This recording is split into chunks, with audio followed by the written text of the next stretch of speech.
ఎన్టీఆర్ వర్ధంతి సందర్భంగా ఆయనకు మంత్రి లోకేష్ ఘన నివాళి అర్పించారు.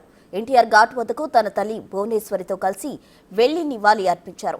కోట్లాది హృదయాల్లో కొలువైన తాతగారే తనకు నిత్య స్ఫూర్తి అని లోకేష్ తెలిపారు. రాజకీయాల్లో మహానాయకుడిగా రాణించిన ఎన్టీఆర్ సమాజమే దేవాలయం, ప్రజలే దేవుళ్లని నినదించారన్నారు. ఎన్టీఆర్ ఒక పేరు కాదు, ప్రపంచం, అదొక సంచలనమని మంత్రి లోకేష్ చెప్పుకొచ్చారు.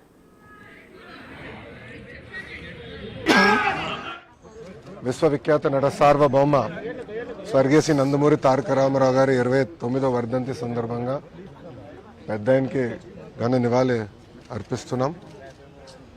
ఎన్టీఆర్ అనేది కేవలం 3 అక్షరాలు కాదు, ఒక ప్రభంజనం. అటు సినిమా రంగంలో కానివ్వండి, రాజకీయాల్లో కానివ్వండి ఆయన నంబర్ 1గా నిలిచిన వ్యక్తి. సినిమాలో మనం ఒకసారి చూస్తే, ఆయన చరిత్రగానే ఒకసారి చూస్తే అన్ని రకాల సినిమాలు ఆయన చేశారు. ఒక మార్క్ అనేది నిలబెట్టారు. దాని తర్వాత రాజకీయాల్లోకి వచ్చిన తర్వాత కేవలం 9 నెలల్లో ఒక ప్రభంజనం సృష్టించి తెలుగుదేశం పార్టీని అధికారంలోకి తీసుకొచ్చిన వ్యక్తి అన్నా ఎన్టీఆర్.